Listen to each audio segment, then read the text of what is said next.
Hi everyone, David Aragona and Mike Beer here taking a look at the Grade 3 Caress on Saturday at Saratoga, the first of three graded stakes in a row on this Saturday card. This is one of the more competitive affairs to handicap on that Saturday card at Saratoga. We've got 9 fillies entered for the grass, 3 MTOs in this race. The number 10, 11, and 12 will all only participate if this race is rained off the turf, including the horse named Caress, who was entered in the Caress Stakes. But we hope that we don't have to talk too much about her and that the rain holds off this week for the Saturday card because it looks like an interesting one. And Mike, a lot of these fillies are coming out of the Intercontinental last time where they all faced off against each other. Pipsy got the job done that day, but the number 7 Future is now, she's got the entire resume of turf sprinting that probably makes her the horse to beat. Yeah, I do think she still is the horse to beat in this race, but it's getting closer all the time, David. She started off the layoff now. She's still shown this year that she can run in her first 2 appearances. They have her to beat Trips. I feel this race is really well matched. I think Trips are going to be really important in here,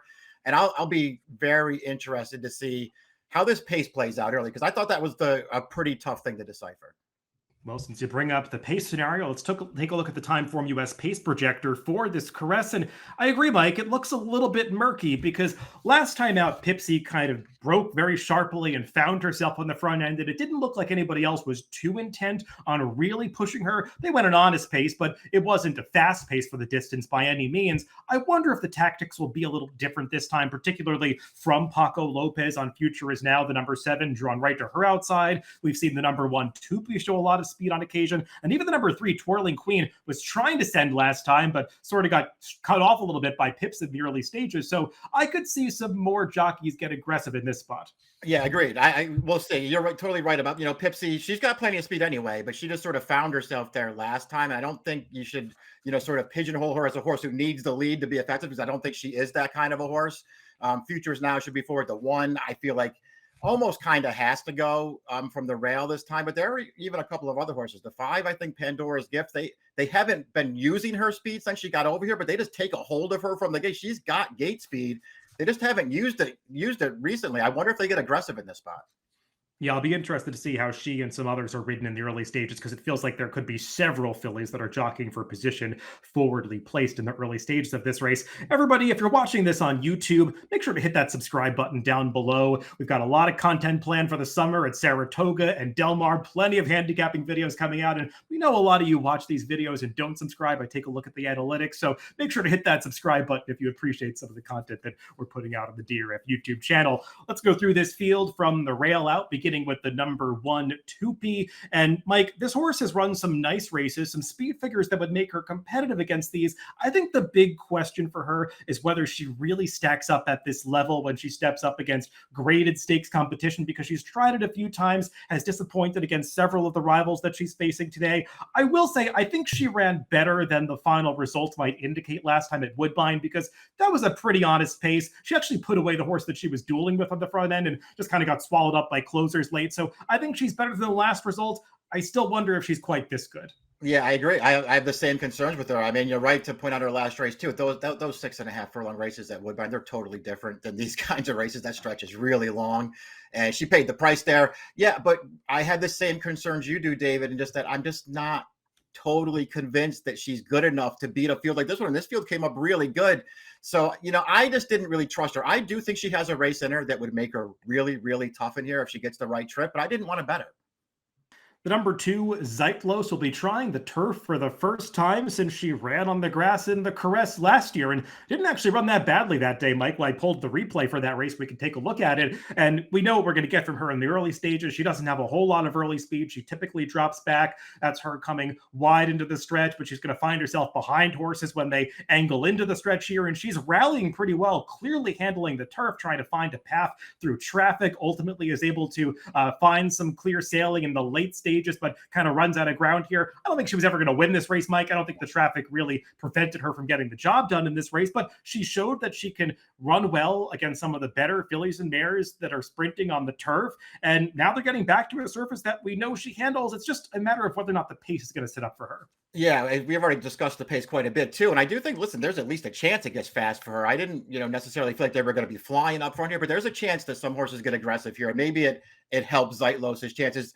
You could make a case for her. She's a pretty nice horse. She's good on dirt. She's run twice on turf. She's run pretty well both times. So I think that she handles it. Whether she gets the right trip in here, that's the main question. Can the number 3 Twirling Queen ever get back to that form that she displayed? First off, the trainer switch to Jose D'Angelo last year. She reeled off 4 in a row, won the Coronation Cup against some of today's rivals last summer at Saratoga going this distance.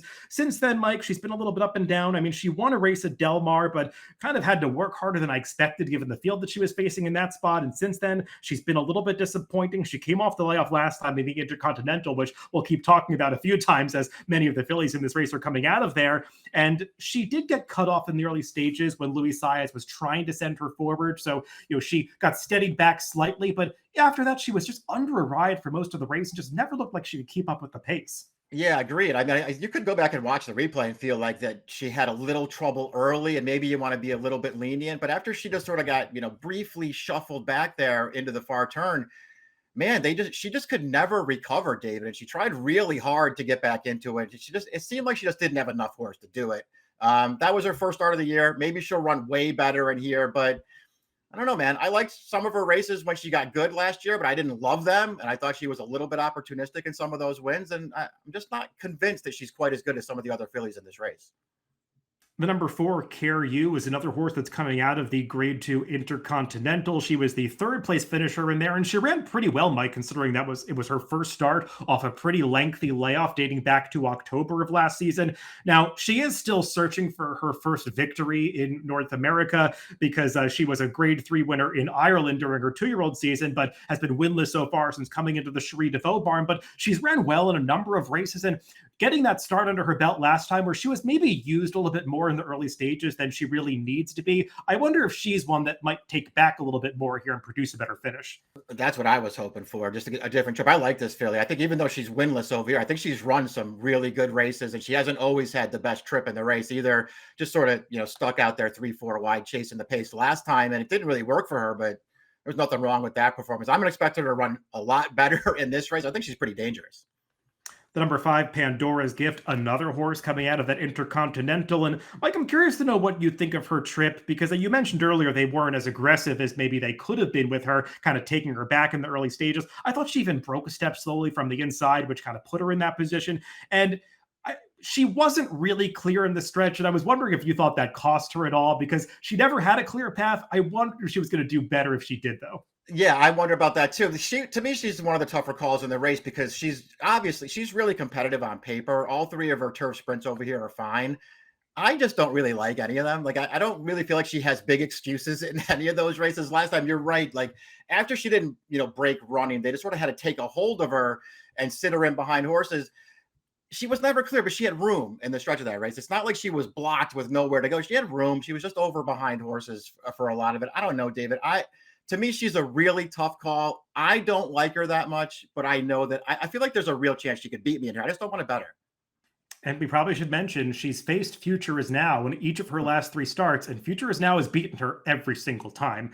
The number 6, Pipsy, was the winner of the Intercontinental, the race that we keep talking about. So let's take a look at the replay of the stretch run, and we'll just highlight the top 3 finishers, but some of the horses that we've been mentioning are also in this replay in the yellow silks. That's Pandora's Gift, Time to Dazzle's the gray horse on the outside, but highlighted there in order, you see Pipsy, Future Is Now, and Kairyu, the one that's 3 wide. But Pipsy battling on between horses, Mike, as we said earlier. She got to the front end of the early stages. She's been very sharp from the gate recently, which is kind of ironic given the fact that she totally blew the start in her U.S. debut, but she's really gotten over that issue since then. And she's got plenty of good early speed. She got to the front last time, but as you said, she doesn't really need to be there to run her best race.